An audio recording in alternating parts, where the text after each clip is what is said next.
Bom, eu acho que deveria começar essa segunda parte da nossa sessão, cumprimentando os nossos expositores pelas maravilhosas apresentações que fizeram. Eu acho que, sem dúvida, na sequência, nós vamos ter a oportunidade de discutir um pouco a formação dos engenheiros.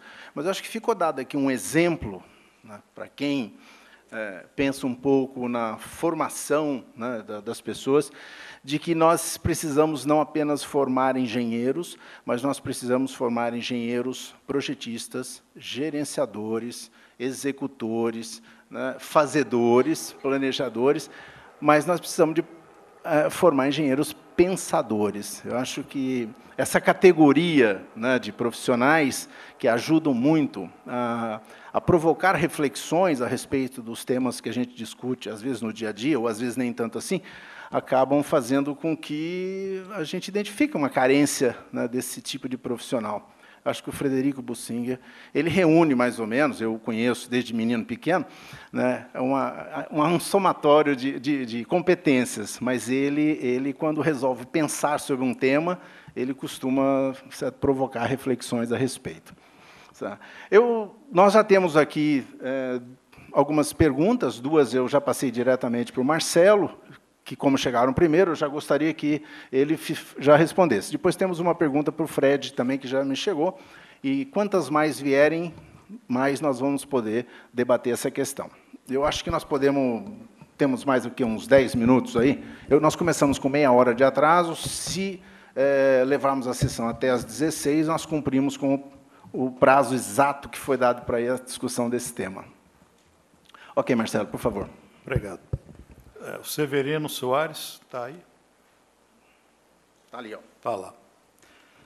A pergunta dele é o que deve ser executado para fortalecer elo fraco. Este elo fraco é só rodoviário? Não.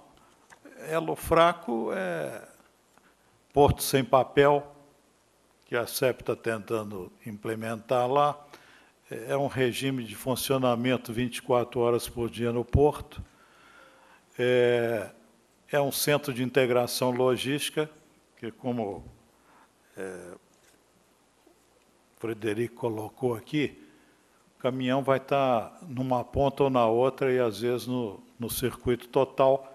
Então, nós temos que, infelizmente, o trem não entra em qualquer lugar, ele não vai em qualquer fazenda. Eu acho que ele vai até na fazenda do Blairo Maggi, eu tenho quase certeza que ele vai botar um ramal ferroviário lá dentro da fazenda dele. Mas nós temos que levar essas cargas para lá. Então, elo fraco, às vezes, não é a rodovia, é um territóriozinho pequeno, delimitado, que pode ser uma estação de transbordo, de carga, pode ser uma pequena uma pequena moega ferroviária, onde o basculante chega lá e joga a carga e aquilo vai para o vagão, e coisas desse tipo. Esses são os elos fracos que o PNLT, na sua primeira versão, não pôde se dedicar, aos quais ele não pôde se dedicar. Mas nós estamos fazendo isso agora. Quer dizer, uma vez estruturado esses 12 novos 1.000 quilômetros de ferrovia, cuja visão é levar transporte competitivo para regiões que estão cada vez mais interiorizadas, distantes dos portos tradicionais da região sul e sudeste. Quer dizer, dá mobilidade porque as cargas...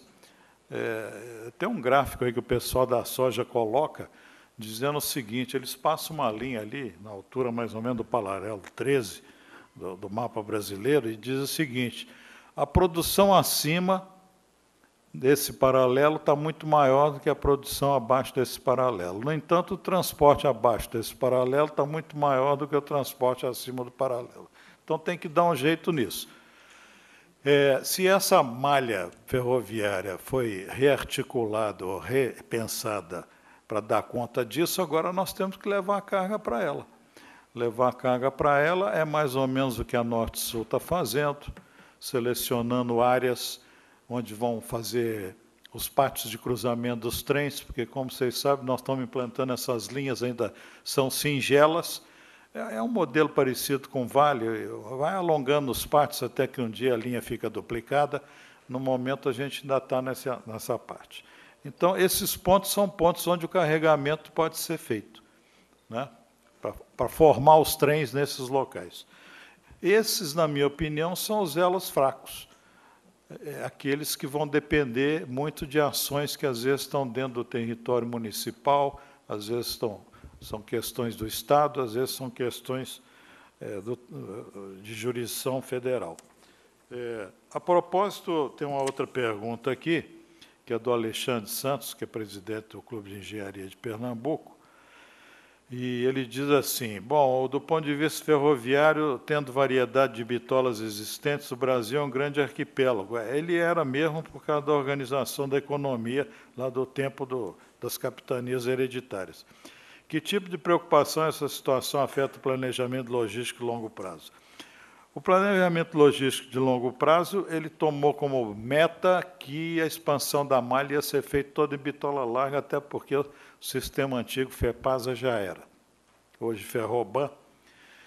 E nós estamos reconstruindo todo esse sistema na malha de bitola larga, 1,60 m, sem perder de vista que nós temos um sistema métrico lá no sul, e alguns pequenos segmentos ainda no nordeste, que podem funcionar conjuntamente. Então, as remodelações da malha do sul vão ser feitas de tal forma que nós vamos colocar lá um alargamento na plataforma para permitir aos trens de bitola larga para circularem por lá.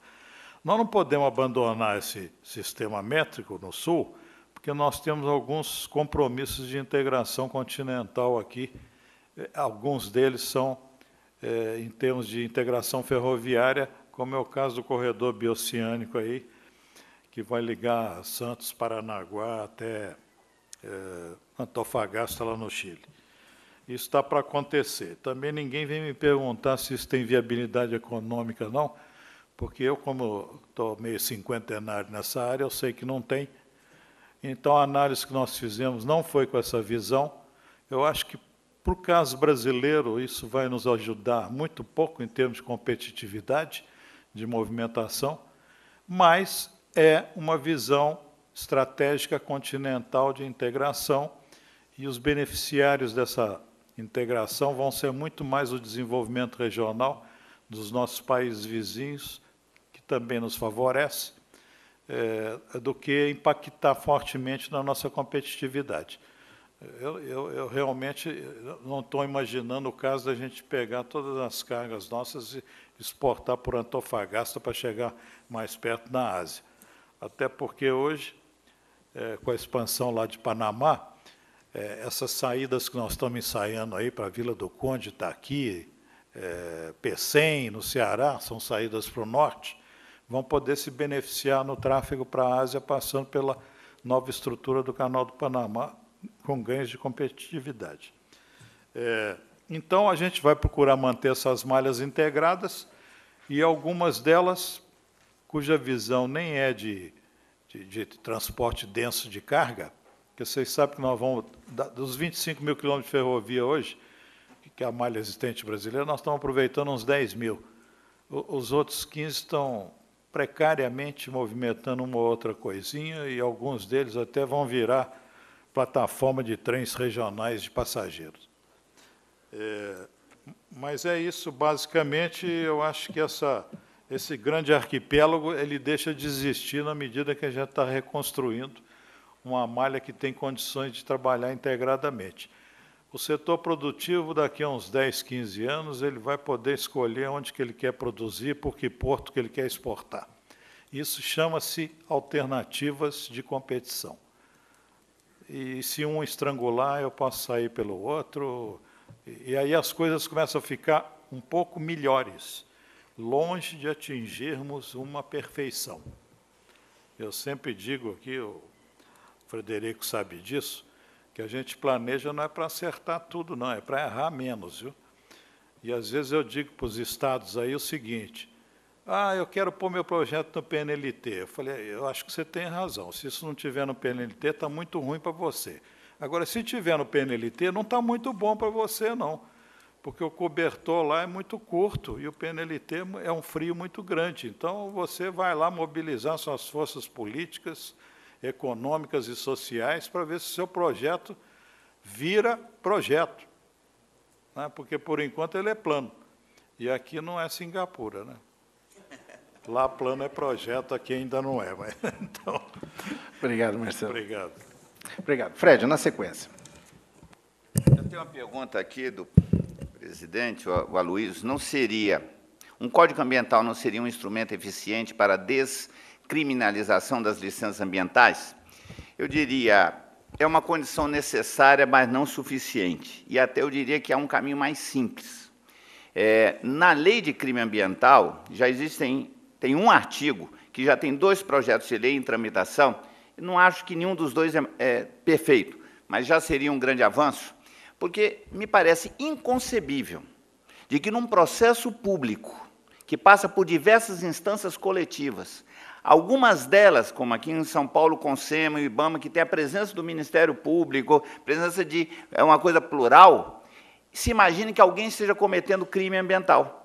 Alguém que vai de noite cortar palmito, pegar um mico-leão dourado, isso é crime ambiental. Mas um processo público de licenciamento, todo regrado, com agentes discutindo publicamente, publicado, não faz sentido existir crime ambiental. Portanto, eu diria que isso é muito simples, é fazer um articulete dizendo se está revogado ou não se aplica, uma coisa assim, muito singela. Apesar de que o Código Ambiental, eu acho que precisa, efetivamente, de algumas alterações. Mas, de novo, eu acho que nós precisamos, como diz lá o Rui Guerra e o Chico Buarque, nós precisamos trazer a intenção a gesto. Nós hoje não fazemos muita coisa que poderia nos facilitar. Por exemplo, toda vez que a gente fala em impacto, na cabeça de 9 entre 10 estrelas do cinema, nós estamos imaginando impacto ambiental e negativo. Isso virou consenso. A imprensa, a pressão do marketing bate na nossa cabeça. Eu arrisco a dizer que não há projeto infraestrutural que não tenha benefício ambiental em si. Mas não é assim que deve ser medido. Na verdade, quando se faz análise de impacto, e o Brasil adotou essa palavra, a licenciamento ambiental, é uma corruptela. Porque, na verdade, internacionalmente, são variações em torno do termo avaliação de impactos. Genericamente. Então, nós já induzimos a ideia e afunilamos para o ambiental. Na verdade, desde o relatório Brundtland, lá de 92, que deu na ECO 92, o conceito de desenvolvimento sustentável é a trilogia. É o ambiental, o econômico e o social. Então, só tem sentido eu licenciar quando eu discuto o balanço. Então, eu preciso, e a metodologia para isso, a matriz integrada de análise, ou seja, é o positivo, o negativo e o balanço. E mesmo quando dá negativo, nem por isso o projeto está condenado. Eu tenho as mitigações para resolver dentro do projeto. E mesmo assim não está condenado. Se for negativo, eu tenho as compensações fora do projeto. E nós imaginamos que, porque teve algum impacto negativo ambiental, ele já nasceu condenado. Então, toda vez que me perguntam, tem impacto, eu digo, tem. Não é por outro motivo que eu vou fazer o projeto. É para ter impacto. Se não, não é um projeto. Se ele não impacta em nada, não tem razão de existir. A segunda coisa é que nós precisamos cotejar o fazer versus o não fazer. A Beethoven Line, na Holanda, quando fez a primeira avaliação, deu negativa. Quando fizeram a análise de não implantar a linha ferroviária que dá no Porto de Roterdã, deu mais negativo do que o anterior. Então, essa é a comprovação de que menos com menos dá mais. Então, foi um projeto que foi viabilizado porque a sua não implantação seria pior do que a sua implantação. Isso não tem nenhuma criatividade, é só pegar a legislação brasileira, está tudo escrito lá, só que não é praticado. Esse é o nosso problema. Ou seja, o nosso Código Ambiental é até bom, só que nós não praticamos nem o que está dentro dele. A legislação básica nossa, de 86, é boa, mas nós não praticamos o que está lá. A norma 237 do IBAMA, nós não praticamos o que está lá. E assim, os projetos do Perro Pato, importantíssimos, todos eles, e o que o Pavan detalhou aqui, Isso tudo é para acontecer, já devia estar acontecendo. E onde é que eles empacam? Não é porque ele não é concebido nem projetado. Ele empacam nesses pedacinhos que tem aqui, nessas coisas. Então, é nesses descaminhos. Portanto, e até emprestando sem copyright, a coisa, eu diria o seguinte, o nosso problema hoje sequer é de planejar, precisamos planejar bem e projetar. É um pouco aquele lema, just do it. Esse é o nosso problema. É como transformar essas intenções em gesto. Esse é o nosso desafio que nós temos hoje. E, na verdade, o governo federal pôde botar 2 bilhões, reduziu de 20 para 7. De 7 só achou 3. E 2 em São Paulo, porque na hidrovia em São Paulo tinha plano e projeto. Tinha plano e a maior parte tinha projeto. Então, por isso é que pôde acontecer aqui no estado de São Paulo. Tá certo? Obrigado. Muito obrigado, Fred. E, bom, quase chegando já ao final, eu gostaria agora de passar para o nosso Vitor Brecheret, para que ele fizesse uma lipoaspiração das 3 apresentações e dissesse para nós quais são as conclusões que ele vai recomendar para o relatório final. É uma árdua tarefa fazer em 5 minutos um resumo desses 3 fantásticos diagnósticos na área de logística e transportes. Nós tivemos o primeiro apresentador, Renato Pavan, que apresentou uma visão conceitual da questão logística, tá, com redução dos custos de transportes e cargas. Tá. Começou por uma apresentação de que a economia brasileira almeja ser a 4ª do mundo, mas que teria que, para tanto, superar uma série de desafios e incluir competitividade no paradigma. E assim foi, apresentou em mais detalhes, logísticas, riscos, tá? E até o problema do apagão do capital humano, quer dizer, dos engenheiros formados no Brasil, principalmente engenheiros de boa qualidade. Ele salientou os fatores de diferenciação competitiva, tá? E, de alguma forma, concluiu que o Brasil tem excelentes vantagens comparativas para a exportação de commodities, mas, em compensação, a renda dos produtores cai, penalizada pelos custos excessivos. O desafio brasileiro, que é crescer de uma forma substancial e que, na comparação com os outros países que também competem pela liderança, o Brasil investe bem menos do que essa maioria. Tá? Ressaltou, mais uma vez, a baixa qualidade da infraestrutura comparada com outros países e citou que o Brasil trabalha de uma forma com o freio de mão puxado, né? Falta planejamento estratégico, falta uma política educacional voltada a logísticas e aos sistemas de transporte. Enfim, apresentou alguns exemplos na região amazônica, projetos que tem realizado, exemplos de transporte e requerimentos para um desenvolvimento sustentável de uma forma maior. Então, basicamente, essa foi a primeira apresentação. Em seguida, apresentou o Marcelo Perro Pato, que é um extenso diagnóstico sobre o sistema de planejamento no Brasil, e que, na verdade, o planejamento do sistema de transporte foi retomado por volta de 2005, tá? E apresentou, em seguida, as considerações sobre as metas estabelecidas, ou como estabelecer essas metas, né? E realçou de que a competição é mundial, não mais entre países ou continentes, tá? E que o investimento em 2002 a 2015 ele é menor, tá, do que foi previsto em função da crise mundial, e isso, de uma certa forma, vai também afetar nossos projetos. Em seguida, falou sobre a preparação do Brasil para a crise, apresentando uma meta de PIB e de crescimento entre 2010 e 2040, que salta de 4 trilhões para 34 trilhões. E isso definiu bem que o crescimento depende do investimento em infraestrutura. A perda com a ineficiência é, no caso brasileiro, maior do que o investimento, na medida em que esse dado ele pode ser avaliado devido a, vamos dizer assim, a saúde monetária. Hoje o real é uma moeda forte em que os transportadores, os investidores, os operadores calculam os custos, enfim, até os seus limites. Tá? Ele ressaltou, e de uma certa forma eu acho que é uma boa notícia, de que segue a metodologia implantada na Secretaria de Assuntos Estratégicos há alguns governos atrás, e o PNT, Programa Nacional de Transporte, segue essa mesma metodologia, enfocando principalmente, como exemplo, o acesso ao Porto de Santos, que é o maior da América Latina, e que isso pode ser alcançado, melhorado, com o melhoramento nos sistemas de transporte. Enfim, que a versão de 2010 do Plano Nacional de Transportes, que está aberta a comentários, deverá ser editada proximamente, né? E propõe gastar nos próximos 10 anos cerca de 300 bilhões de reais. Essa é uma previsão para todas as áreas de transporte, rodoviário, ferroviário, hidroviário, aeroportos, etc., apesar de que a competência desses investimentos é dividida entre 3 outros ministérios. Enfim, o segundo apresentador, acho que nós pudemos anotar esses pontos. O terceiro, que foi Fred Bussinger, tá?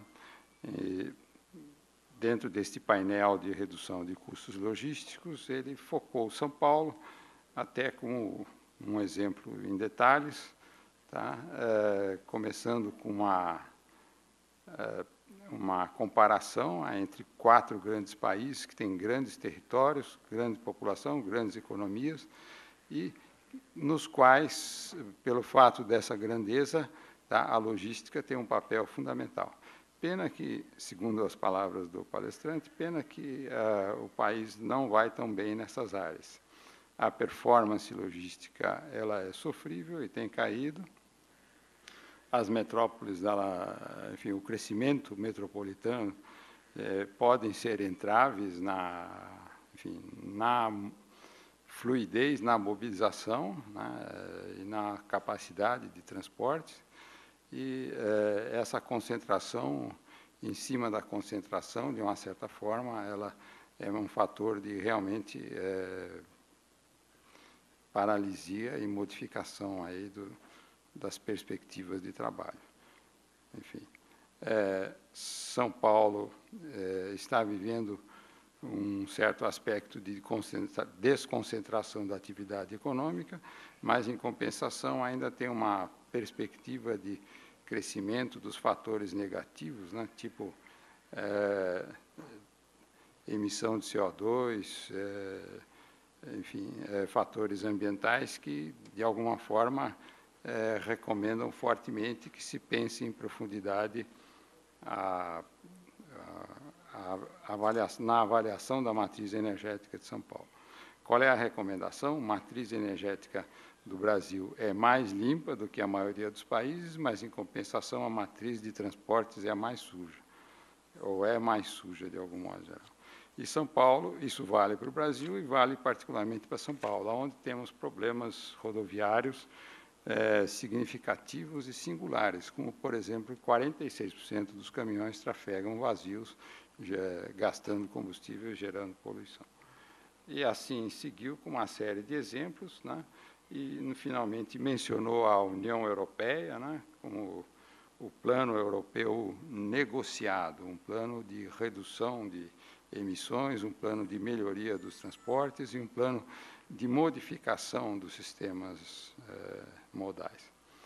Enfim, no caso brasileiro, nós temos obstáculos conceituais e obstáculos de implementação dos planos e projetos estabelecidos, fraquezas e problemas culturais, aliás, fraquezas, né, realçadas, das quais o problema maior é um problema cultural de planejar e investir, realizar os projetos adequadamente.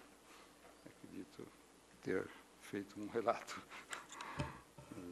Ok. Eu obrigado, posso fazer, eu gostaria só de fazer uma complementação aqui. Desculpa. Eu queria só dizer o seguinte, que o projeto Norte Competitivo foi contratado pelas 9 federações de indústria da Amazônia Legal a Ação Pro Amazônia junto com a CNI. Só gostaria de fazer essa complementação. Obrigado. Bom, muito obrigado, em nome do Instituto de Engenharia e da comissão organizadora deste evento, ao Renato Pavan, ao Marcelo Perropato, Frederico Bussinger e ao Vitor Brecheré Filho, que fez o resumo. Imediatamente, na sequência, eu já cedo o meu lugar aqui para o Bernasconi, que será o moderador da próxima mesa redonda. Insisto de que há um café servido permanentemente para aqueles que gostarem de fazer um pequeno break. Mas a sequência, na mesa redonda seguinte, começa imediatamente. Muito obrigado a todos. Muito obrigado para os debatedores desse terceiro painel.